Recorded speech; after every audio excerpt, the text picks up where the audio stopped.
Bună, dragii mei, bine ați venit la previziunile voastre pentru energia lunii martie. Acestea se aplică tuturor celor care au soarele, luna și ascendentul în Pești.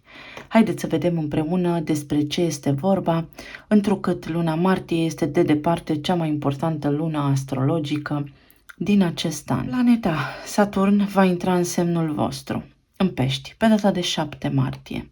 Ulterior, pe data de 23, Pluto va intra în Vărsător, după ce a stat 14 ani în Capricorn. Pe data de 25 martie, Marte va părăsi semnul Gemeni pentru a intra în Rac. Venus se va afla încă în Berbec până pe data de 20 martie, iar Jupiter se va regăsi în continuare în Berbec până în mai pe data de 16. Să vedem ce rol joacă aceste tranzite pentru voi. Dragii mei, pentru voi schimbarea va fi una foarte, foarte profundă. Voi veți avea tranzite prin casa a 12-a, care este casa voastră, a Peștilor, dar și prin casa 1. Începând cu data de 7 martie, Saturn intră în Pești, în casa voastră 1.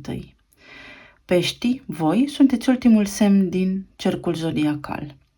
Peștii ca arhetip înseamnă iubire, înseamnă vindecare, înseamnă spiritualitate, înseamnă concepte abstracte, intuiție, înseamnă câmpul unificat de energie, conștiința supremă, creatoare, dar în egală măsură, energia Pești vorbește și despre escapism și despre visare și despre iluzii sau decepție.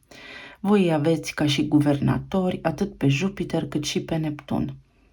În semnul vostru în Pești se regăsește Neptun, care este o planetă superbă, spirituală, care te poate face să atingi stări de înaltă conștiință, îți poate amplifica intuiția, dar în egală măsură Neptun este și planeta care poate produce decepție, iluzii. Neptun este o planetă care dematerializează. Energia planetei Neptun este una care dematerializează. Peste această energie care v-a însoțit în ultimii 10 ani vine Saturn, care este lordul karmei și lordul timpului. Saturn este energia prin care noi îmbătrânim. Casa a 12-a, casa voastră, este una karmică. Are legătură cu începutul și sfârșitul, cu vieți anterioare, cu karma, transmisă ancestral încă din perioada intrauterină, cu programele pe care noi le-am preluat de la neamul nostru, dar și cu ceea ce poate noi am făcut prin alte vieți. Este casa visului, este casa prin care atingem tărâmuri abstracte și dimensiuni înalte. Saturn este planeta organizării și a structurii. Vine și face curățenie la nivel de subconștient. Unde? În casa 1, care vorbește despre corpul nostru fizic, despre identitatea noastră și despre rolul pe care noi îl jucăm în societate, despre cine vrem să fim și ce impact are sinele nostru la nivel social, la nivel de scară largă, la nivel de umanitate. Pot ieși la suprafață acum tipare repetitive de care nu sunteți conștienți, care sunt moștenite, căpătate din neam sau cu care ați venit din altă viață pentru a le putea încheia și pentru a putea să le integrați. Ultima dată când Saturn a fost în Pești a fost acum 29 de ani. Oare cum erați voi acum 29 de ani? Ce vă plăcea sau ce nu vă plăcea? Sau ce anume a fost restricționat la nivel de identitate, de plăcere, de pasiune pentru voi în mod dedicat? Saturn aduce și izolare, în sensul în care este conservator și tradițional, vrea strictețe, vrea ordine și disciplină. Poate dintr-o dată vă descoperiți corpul sau imaginea, modul în care ceilalți vă privesc și luați o hotărâre încet și consistent să vă schimbați înfățișarea. Poate unii dintre voi veți descoperi pe chipul vostru că au apărut riduri în plus sau fire de păr albe. Saturn structurează mentalul, structurează energia Peștilor într-o formă care s-ar putea pentru voi să fie poate ușor neînțeleasă. Însă, te face să începi o nouă viață, mai structurată, mai bună, mai orientată către suflet, mai orientată către tine, să te susții singur. Saturn aduce roluri și putere pe de altă parte. Poți de acum, pentru o perioadă de 3 ani, să devii cineva. Fie mama cuiva, fie sora cuiva, fie, mă înțelegeți voi ce vreau să spun, doamna profesoară, domnul profesor și așa mai departe. Să ai un rol social care să aibă un impact major asupra societății. Pentru că tu deja te-ai înțeles, pentru că tu deja te-ai iertat și ai iertat trecutul. Poți descoperi că poate dintr-o dată ești mai axat pe artă, că te fascinează lucrurile care au o vechime aparte, o structură în ele, antichitatea, sau poate că tu vrei să-ți schimbi efectiv stilul de viață, să te relochezi de la casă la bloc sau viceversa, pentru că aceste lucruri nu te mai definesc. În casa a doua îi veți avea pe Venus și pe Jupiter, care vă ajută la nivel financiar să aveți curaj de a investi sau poate să fiți atenți la vreo cheltuială exagerată de care poate nu aveați neapărat nevoie sau nu era neapărat necesar să o faceți. În tot cazul, vine cu un sens al norocului. Marte se regăsește în continuare în casa voastră a patra, poate în casa copilăriei, părinții voștri, nu știu, acolo, să fie existat un mic conflict pentru o lungă perioadă de timp, pentru cei care mai aveți părinți în casă, sau poate voi să vă amintiți acum de conflictele din copilărie și să vreți să nu le mai reproduceți în viața voastră de zi cu zi. Acum să ne mutăm la Pluto, pentru că aici chiar este de vorbit. Pluto este planeta puterii. Este sensul și menirea sufletului. Pluto caută desăvârșirea sufletului și menirea vieții noastre, a fiecăruia dintre noi. Va petrece 20 de ani aici. Un tranzit al lui Pluto durează 250 de ani. Nu ne mai întâlnim cu el în această conjunctură astrală. Casa a 12-a, după cum spuneam, vă aparține. Este o casă invizibilă a subconștientului. Aici lucrurile se petrec la nivel subtil, psihologic, dar sigur. Casa 12-a are ea în sine un sens al izolării. Este casa intuiției, este casa visului, a corpului astral care acum vrea curățare și purificare, pentru că asta face Pluto. Purifică și transformă tot ceea ce atinge. Puteți descoperi că aveți vreun vis repetitiv sau că totul este foarte realist în felul în care visați. Da, peștii reprezintă visul. Sau poate aveți legătură cu actoria și nu ați fost văzuți până acum. Pluto este și planeta puterii. Puteți dintr-o dată să cunoașteți succesul. Sau poate foarte mulți dintre voi vă veți orienta către psihologie sau către înțelegerea vieții, în cunoașterea tainelor bine ocultate de mii de ani. Pluto va scoate la suprafață trauma care există în subconștientul vostru, în funcție de gradele astrologice, unde voi aveți cuspida caselor 12 și 1 și casa 1, vor ieși încet, dar sigur la lumină, lucrurile pe care le aveați acolo înmagazinate în subconștient. Au legătură cu pântecul mamei? Sigur că da. Au legătură cu mama? Desigur că da. Ce anume a trăit mama voastră când va avea în pântec?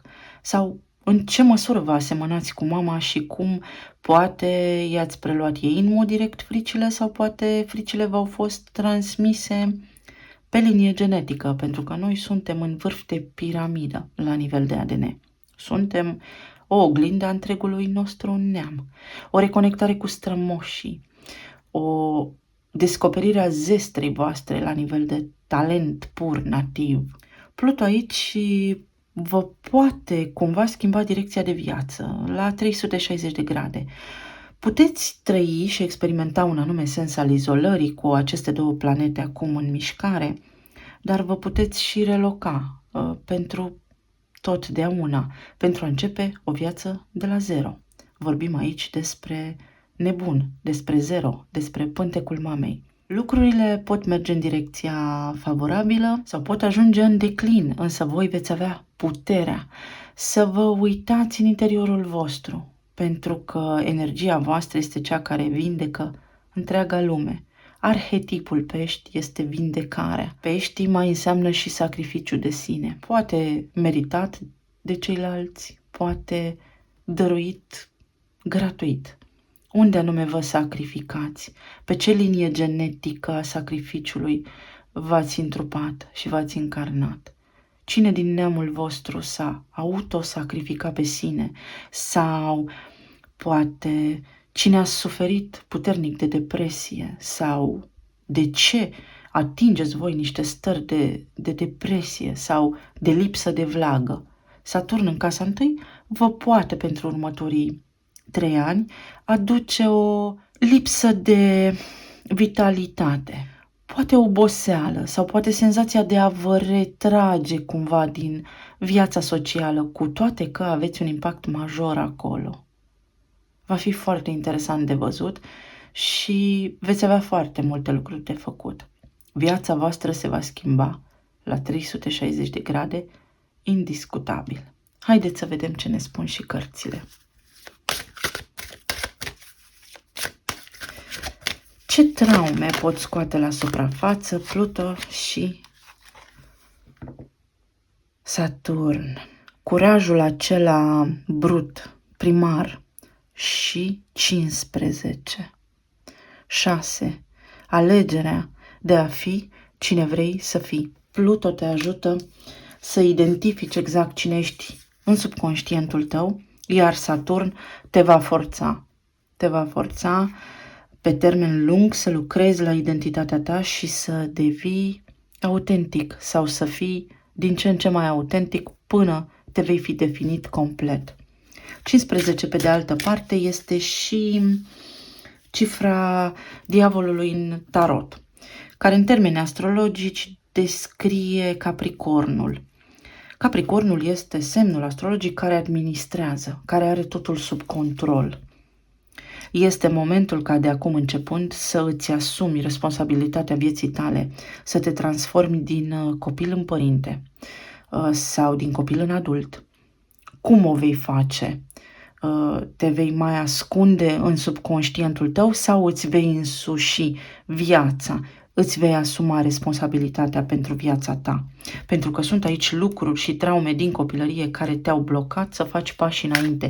Te-ai mulțumit cu puțin. Foarte mulți dintre voi vă veți schimba meseria, rolul, după cum spuneam, din asistent medical în terapeut holistic, să spunem. Este ceea ce mi-a trecut și mie prin cap.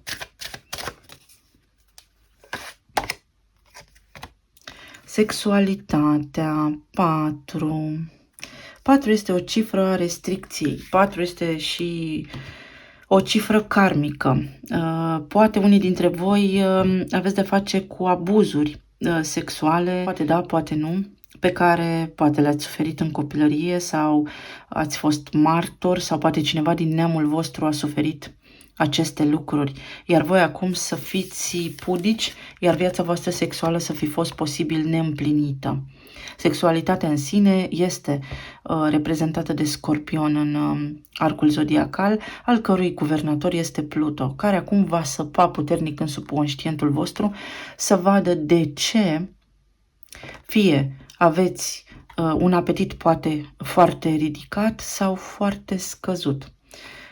Unde vă este teamă și de ce vă este teamă? Poate printre voi există ascultători care nu pot concepe. Nu puteți concepe pentru că sunteți copii. Nu v-ați desprins de cuib. Aici simt o puternică traumă pe linie feminină în neamul vostru care a blocat forța de a crea.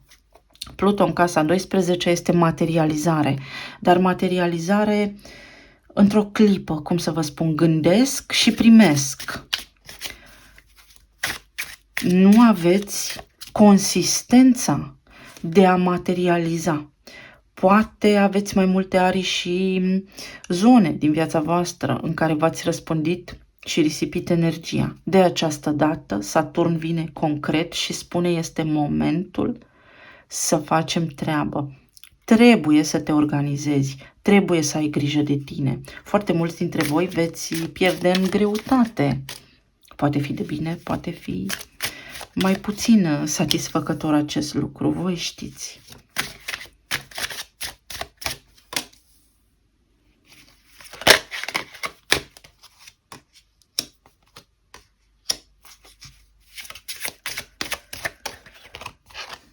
Wow!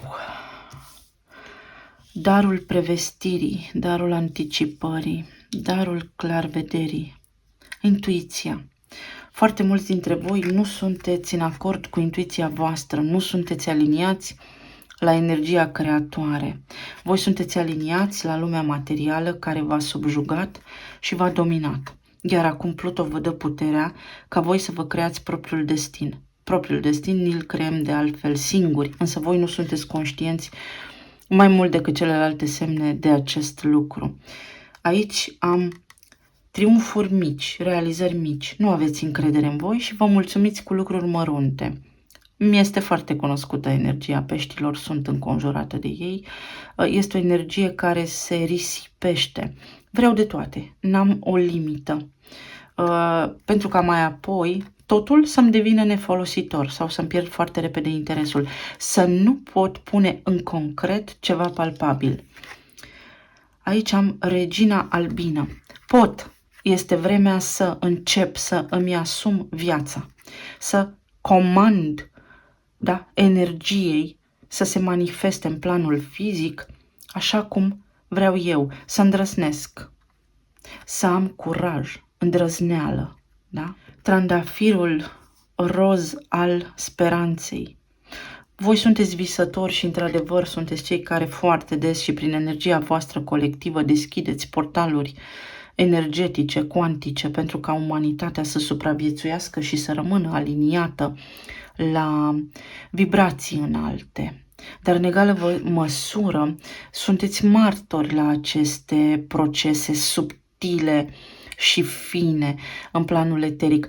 Pentru voi faceți foarte puține, iar acum energia lui Pluto și a lui Saturn, a ceasului cosmic care se învârte și nu iartă pe nimeni, pentru că schimbările acestea sunt de la nivel de microcosmos la nivel de macrocosmos, vă spun, trebuie să te aliniezi și mai mult decât atât, trebuie să-ți însușești propriile tale dorințe, pentru că tu ești iubirea și iubirea vine către tine. Voi vă veți transforma, mai ales în relațiile voastre de iubire. Deci este absolut uluitoare această carte. Am aici crisalida, coconul și fluturele. Schimbarea pentru voi este posibilă. Ați suferit foarte mult timp? Da, ați suferit pentru că ați fost captivi.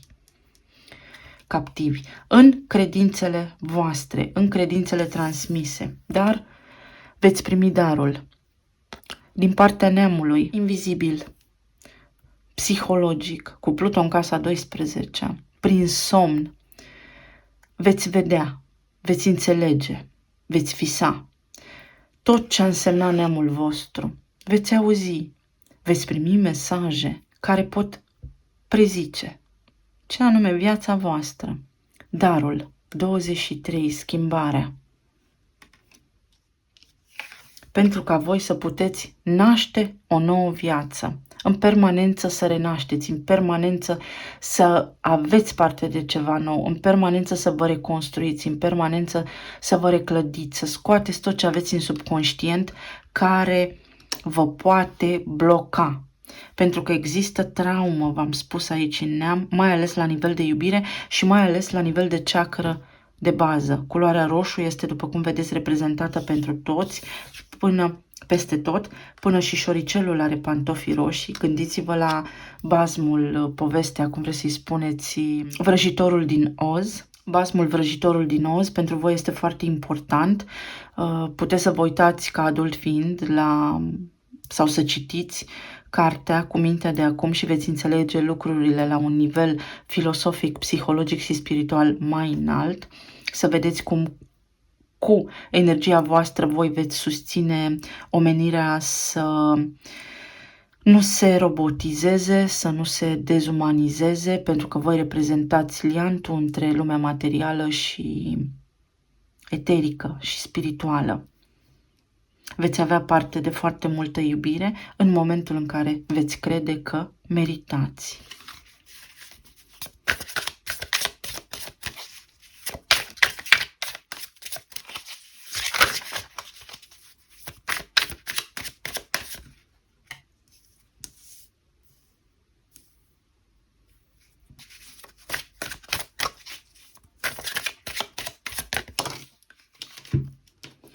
Un pic de nerăbdare, da.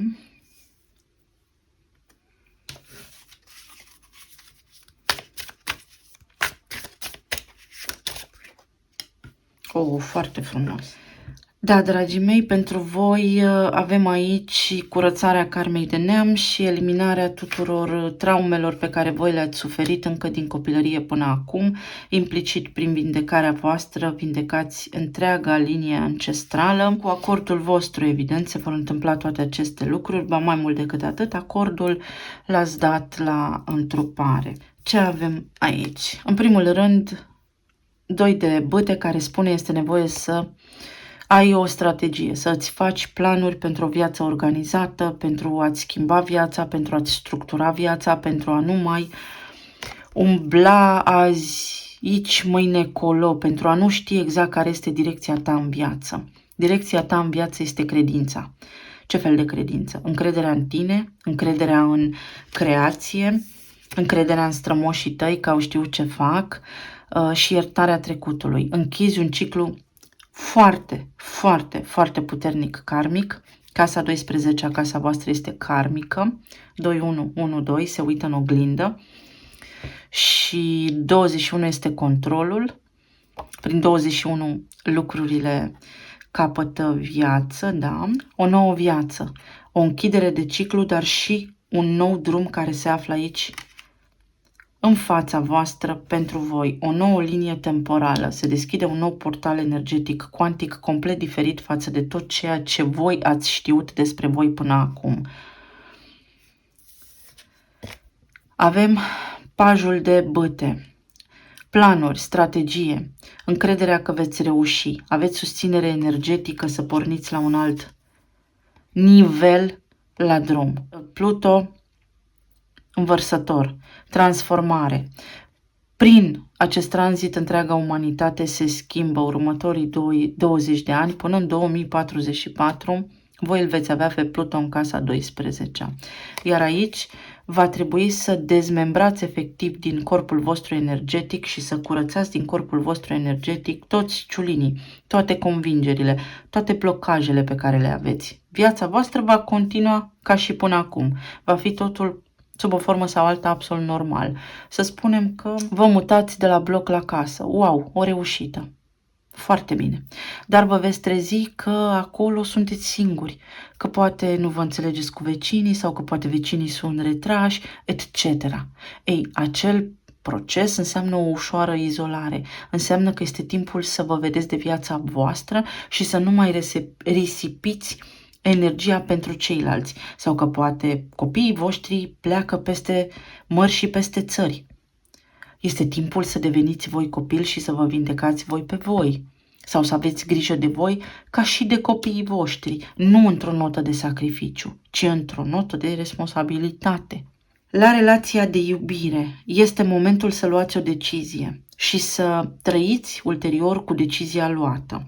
Poate reveni cineva către voi aici, da, cu siguranță, dar va trebui să fiți foarte convinși de motivele pe care persoana la care vă gândiți voi acum vine înapoi către voi. Dacă dorința voastră a fost ca cineva să revină către voi, cu siguranță veți putea materializa acest lucru. Cineva vă vine, vă vede ca pe o regină, indiferent că sunteți domn sau doamne, primiți răspuns din partea Universului la dorința voastră, dar parcă lucrurile nu vor mai fi la fel.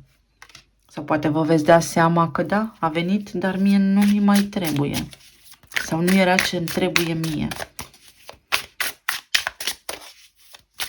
La nivel profesional aveți de luat o decizie, dar oricum veți face o schimbare. Foarte mulți dintre voi, v-am spus, în funcție de gradele astrologice la care aveți soarele în Pești, veți face o schimbare, un nou rol, o nouă direcție în care veți merge.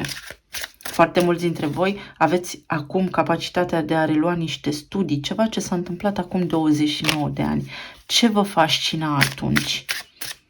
Pentru că aveți un cuvânt de spus și puteți avea autoritate. Steaua, iată drumul vostru. Aveți de făcut planuri pentru viitor, în relația voastră. Sunteți la depărtare, va exista apropiere, o închidere de cerc.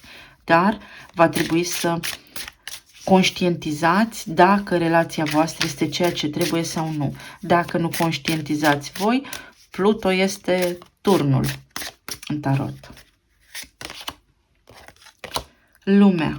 Îndrăgostiți, v-am spus, va trebui să faceți voi primul pas în a decide și în a alege ce este mai bun pentru voi. Agonie sau extaz. Cineva poate reveni. Există o apropiere aici și un sens al predestinării, într-adevăr, care poate fi suprascris de voi și de conștiința voastră înaltă în legătură cu relația voastră de iubire.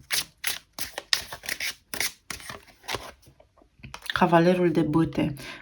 Voi veți avea cumva o putere inconștientă, repet, inconștientă, foarte mare de atracție prin energia sexuală. Aura voastră va străluci cumva și există posibilitatea să întâlniți în viața voastră în următorii ani oameni care vor fi atrași de acest aspect din viața voastră și va fi foarte important să vă dați seama ce anume contează, pentru că dacă vă veți pripi în anumite direcții sau cu anumiți oameni, nu veți ajunge la iubire. Vedeți aici cum este roșu, acesta este decizia voastră. Se înroșește lebăda sau rămâne albă ca iubirea. Chiar dacă voi veți apăra relațiile, chiar dacă voi veți apăra oamenii, lucrurile se vor desfășura organic și natural și nu le veți putea evita sau desface. 8 de spade. Procesul acesta se va desfășura într-adevăr foarte lent, foarte psihologic și fin și subtil, dar și consistent. Pluto în casa 12 elimină fricile. Pentru 20 de ani de acum încolo veți avea frici și va trebui să le înfruntați. Sau veți descoperi că aveți frici și va trebui să le înfruntați. De ce? Cineva a spus cândva ceva. Voi n-ați depășit acel cuvânt sau acea întâmplare sau acea întâlnire. Toate acestea vor ieși la suprafață. Justiția, închideți karme puternice. Unii oameni vor dispărea complet din viața voastră, iar în viața voastră vor intra alți oameni care sunt buni, sunt să fie aici pentru că au legătură cu planul vostru de viață și cu sufletul vostru. Dacă cumva sunteți într-o relație care are mai mult încărcătură sexuală decât emoțională, aceasta va ajunge la o finalitate. Dacă partenerul vostru, să spunem, a căutat plăceri lumești și voi sunteți separați acum, acest aspect ajunge la o finalitate. Veți fi puși în fața foarte multor lucruri și veți avea alegeri de făcut. Nu vă veți exercita voi liberul arbitru, lucrurile se vor întâmpla pentru voi fix așa cum va fi nevoie.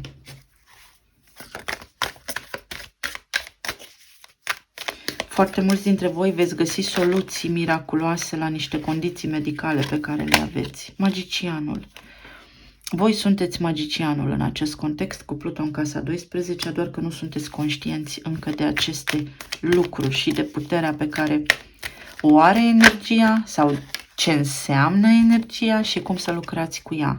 Îndrăgostiți, veți avea de ales dacă să primiți pe cineva în viața voastră sau nu, pentru că cineva vine către voi. Aș putea să spun că voi, cred că pentru foarte mulți dintre voi cunoașteți această persoană, veți simți de la depărtare când se va întâmpla acest lucru, începe întreg procesul acesta acum, în martie, dar simt că este un adevăr aici care trebuie să iasă la suprafață înainte de toate, adevăr care s-ar putea să nu vă fie neapărat pe plac sau adevăr care să vă macine cumva pentru că nu credeați că ceva anume. Iar pentru alții dintre voi, cineva complet nou. Posibil să vă fi cunoscut anterior, prin copilărie, prin tinerețe, etc. Sau să fie de prin alte vieți de asemenea.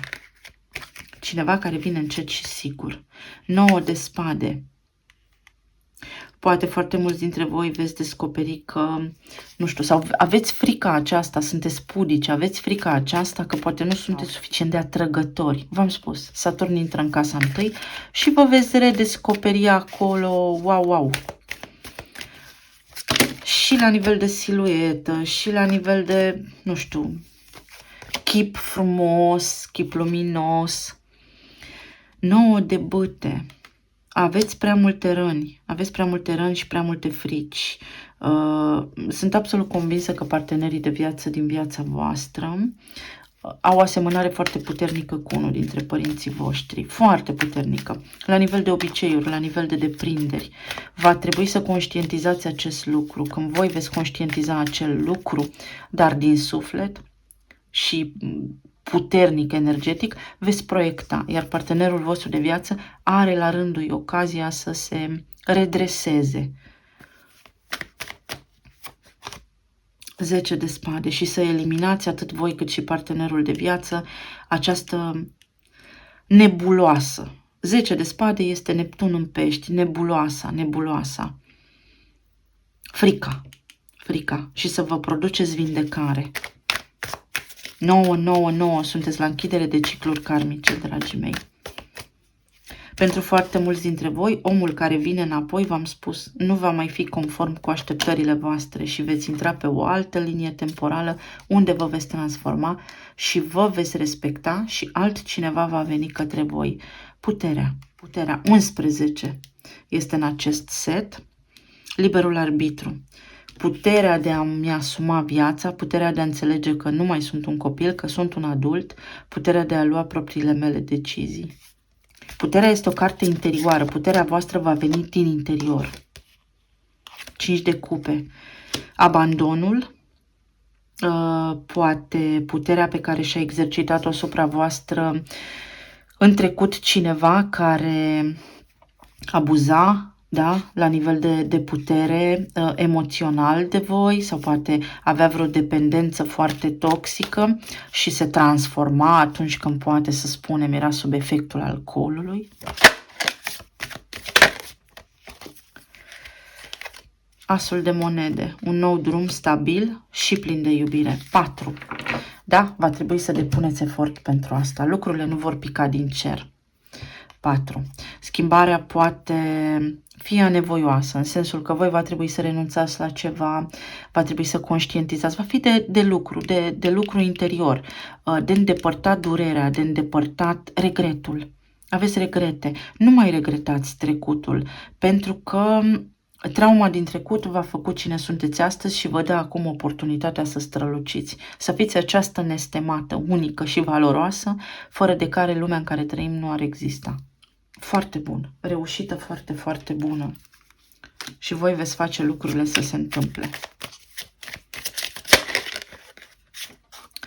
Iată, sacrificiul inutil pentru foarte mulți dintre voi. Da, este foarte ok să fiți amabili, însă trebuie să vă poziționați corespunzător pentru că ceilalți vor respecta ceea ce vor vedea. Și aici am femeia adultă, energia feminină. Veți căpăta foarte multă înțelepciune, v-am spus. Este o energie foarte spirituală, este trezire spirituală pentru foarte mulți dintre voi, care va avea loc prin intermediul sexualității. Poate întâlniți pe cineva cu care veți avea o uniune din aceasta la nivel sexual foarte intensă și acela va fi punctul în care Kundalini, energia Kundalini, se va activa. Și copilul. Fie vă înțelegeți traumele din copilărie, fie foarte multe dintre dumneavoastră, doamnelor, veți deveni mame, fie foarte mulți dintre dumneavoastră, domnilor, veți avea copii, fie trebuie să mergeți înainte, dar ca să mergeți înainte trebuie să vă reîntoarceți la vârsta de 1-2 ani și să vedeți ce s-a petrecut acolo în fața ochilor voștri, pentru că așa veți depăși trauma și veți putea excela în viitorul vostru.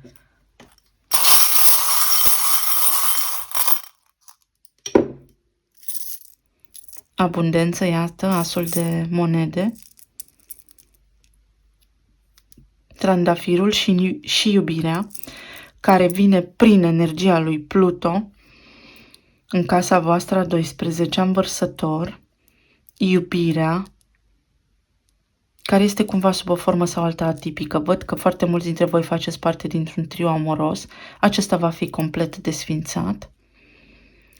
Fertilitate, da, puteți deveni mame. Mâna destinului va interveni aici pentru voi. Predestinării destinului vi-l faceți singuri. Relațiile vor fi puse sub lupă, ori vor rezista, ori se vor încheia prin liberul vostru arbitru. Aveți foarte multe de curățat. Peștele este simbolul vostru, iar acesta este un os de pește, adică sacrificiu, ce a mai rămas din mine. Trebuie încheiat. Berbecul, să vă găsiți forța de a o lua de la început și să găsiți în voi puterea, elefantul. Puterea vine din subconștient, din interior, prin Scorpion, Pluton, casa 12-a, să vă înfrumusețați viața, poate veți descoperi că aveți talent artistic foarte important, poate iertarea unei energii masculine de la voi din neam. Iată, se repetă Saturn, foarte puternice cicluri karmice, închideți aici. Iată nebunul, 0, că vorbeam despre el mai devreme. Bucurie și iubire. Am inițialele P, R și E. Și aici am prefix. Foarte mulți dintre voi veți schimba prefixul, care are probabil legătură cu un 10 sau poate acum 10 ani. Este foarte important în 2012 ce s-a întâmplat sau ce s-a întâmplat anterior acestor momente actuale. Are legătură foarte mare cu voi și cu cineva care a avut foarte multă putere și a dominat cumva energia. Foarte mulți dintre voi aveți legătură cu contabilitatea, ERP. Acesta este un software, o aplicație care rulează în IT, dar care lucrează în logistică, care este back-end. Totul se va întâmpla în culise, da? Operațiunile acestea se vor face în codurile voastre genetice și în plan eteric și are legătură cu administrarea, cu achiziția, cu producția, deci producția, ce ați produs voi până acum sau poate aveți de gând să începeți vreo afacere care are legătură cu o producție sau poate vă angajați undeva. Contabilitate mai poate fi, una câte una vor fi rezolvate aceste lucruri, reluare, dăm examene ca la facultate, încă o dată și încă o dată, dar trebuie să ne asumăm creditul pentru ele, indiferent că reușim sau că nu.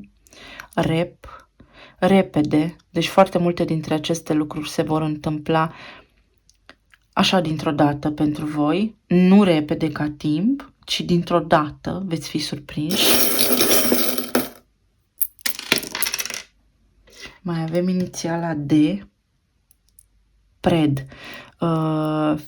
Fie veți avea legătură cu grupuri de oameni care lucrează în zona spiritualității, fie veți scăpa de un abuz, de cineva care a fost atacator, da? Vă urmărea ca pe o pradă sau ceva de genul acesta. Drept, ia uite, vi se face dreptate, justiția. Steaua v-a apărut, sunteți pe o linie temporală care se schimbă, viața vi se schimbă fără dar și fără poate. Am berbecul, începeți un drum nou și o fetiță. Energia feminină de la voi din neam, v-am spus, a avut mereu de suferit și a fost mereu inhibată. La nivel de creație, la nivel de energie sexuală, la nivel de naștere, la nivel de feminitate și așa mai departe. Dragii mei, sper că v-a fost de ajutor, sper să aveți o lună martie minunată, să reușiți să treceți cu bine pentru totdeauna peste tot ce aveți voi acolo în suflet și să vă vindecați. Vă îmbrățișez cu drag, să fiți bine. Pa, pa!